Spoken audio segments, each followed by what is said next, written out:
భారీ వర్షాలు వరదలతో ఢిల్లీలో యమునా నది ఉప్పొంగింది. వరద ఉధృతితో ప్రమాదకర స్థాయిని దాటి ప్రవహిస్తోంది. దీంతో యమునా బజార్ను వరద ముంచెత్తింది. ఇండ్లు కాలనీల్లోకి నీరు చేరడంతో ప్రజలు ఇబ్బందులు పడుతున్నారు. హర్యానాలోని హుత్నీకుండ్ బ్యారేజ్ నుంచి భారీగా నీటిని విడుదల చేస్తుండటంతో యమునాలో నీటి మట్టం పెరుగుతోంది. దీంతో లోతట్టు ప్రాంతాలు నీటి మునిగే అవకాశం ఉందని ప్రజలు అప్రమత్తంగా ఉండాలని అధికారులు సూచిస్తున్నారు. స్థానికులను ఖాళీ చేయించి రిలీఫ్ క్యాంపులకు తరలిస్తున్నారు. నదిలో వరద ప్రవాహం పెరగడంతో లోహా ఫుల్ ప్రాంతంలో రాకపోకలను నిలిపివేశారు. ఇదే అంశానికి సంబంధించి మరింత సమాచారాన్ని మా ప్రతినిధి రాజు అందిస్తారు.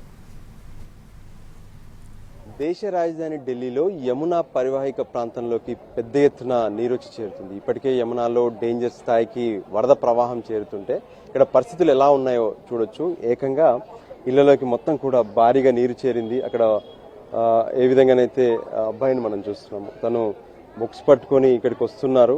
వాళ్ళ అమ్మతో పైన ఉన్నటువంటి వాళ్ళతో పైన మాట్లాడుతున్నటువంటి పరిస్థితి. ఒక లేడీ తను క్రాస్ చేసే ప్రయత్నం చేసి చూడొచ్చు. అంటే ఇంటిపైకి వెళ్లారు. ఇంటిపైన వాళ్ళు ఏ విధంగానైతే కింద ఉన్నటువంటి వాళ్ళు జాగ్రత్తగా ఉండేందుకు ఆ ఇంటిని వదలలేక ఇంటిపైన మకాం మార్చారు. తమ సామాన్లన్నీ కూడా ఇంటిపైకి వేసుకొని చివరికి ఆ మహిళ తను ఎంతో డేంజర్ సాహసం అని చెప్పుకోవచ్చు. అంటే ఒక నిచ్చెన లాంటిది వేసుకొని తను ఇక్కడికి వస్తూ ఉన్నారు.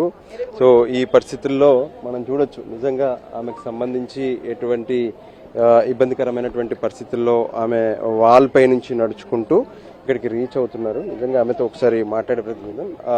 మాజీ एक बार बताइए आप कितने बजे ऊपर गए? हम 3:30 बजे.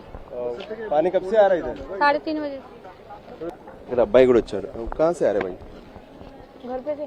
आपका घर है? अभी आप निकला? हाँ. कितने लोग रहते हैं आपके घर में? 6. कितने बजे से आ रहा है घर के अंदर पानी? कल शाम से आ रहा है. कल शाम से आ रहा है. हाँ. वो पानी आने के बाद आपका सामान कहाँ रखा है? छत पे. छत के ऊपर रखे. कहाँ जा रहा है? हाँ, राशन लेने जा रहा हूँ. कितना लोग रहते हैं सारे इधर? इधर टोटल तो नहीं पता. ऐसा पानी किसी बार भी ऐसे आते?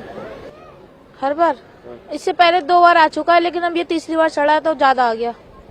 చూడొచ్చు ఏ విధంగానైతే ఇక్కడ ఉన్నటువంటి పరిస్థితులు ప్రజలందరూ కూడా అంటే ఎదురుగా ప్రతి ఇంటి మీద కూడా ఇప్పుడు వాళ్ళందరూ కూడా తలదాచుకున్నటువంటి పరిస్థితి కనిపిస్తుంది. నిజంగా చెప్పాలంటే ఇప్పుడు తమ ఇళ్లలోకి వెళ్ళాలంటే వాళ్ళందరూ బోట్స్ ద్వారా లేదంటే ఆ పైన వేసుకున్నటువంటి వారధిలాగా ఏదైతే పెట్టుకున్నారో దాని ద్వారా వెళ్తున్నారు.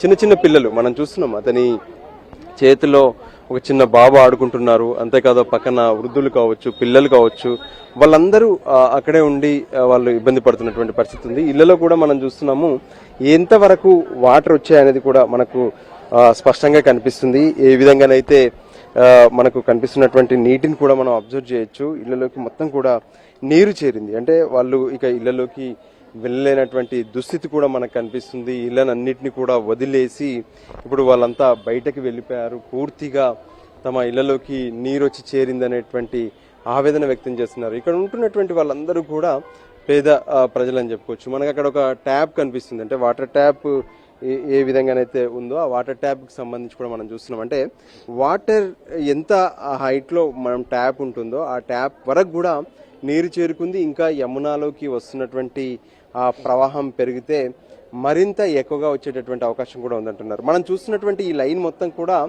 మామూలుగా ఒక దారి, అంటే ఇళ్లలోకి వెళ్ళేటటువంటి దారి. ఇక్కడ నుంచి ఈ రిక్షాలతో పాటు ప్రజలు కూడా నడుచుకుంటూ వెళ్తారు. కానీ ఇప్పుడు ఏకంగా ఇక్కడ నుంచి వెళ్ళాలంటే బోట్లలో వెళ్లాల్సినటువంటి దుస్థితి నెలకొందని చెప్పుకోవచ్చు. సో సామాన్యుల జీవితాలు ఏ విధంగానైతే వరద ప్రవాహంలో మనకు కనిపిస్తున్నాయి. ఒక మహిళ మనం చూడొచ్చు ఏ విధంగానైతే తను అక్కడ నుంచి వెళ్ళిపోయారు. ఈ రకంగా తమ ఇళ్లలో ఉన్నటువంటి విలువైన వస్తువుల కోసం ఇంటిని వదలలేరు.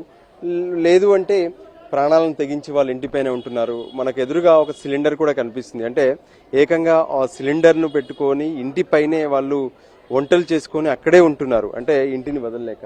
సో ఈ పరిస్థితుల్లో జనం ఎంత తీవ్రంగా ఇబ్బందులు పడుతున్నారనేది మనకు స్పష్టంగా అర్థమవుతుంది. మొత్తానికి యమునాకి పెరుగుతున్నటువంటి ఈ భారీ వరద వల్ల ప్రజలందరూ కూడా అంటే లోతట్టు ప్రాంతాల్లో ఉన్నటువంటి ప్రజలంతా తీవ్ర ఇబ్బందులు పడుతున్నారు. కెమెరా పర్సన్ సంజయ్తో కలిసి రాజు, ఎన్టీవీ.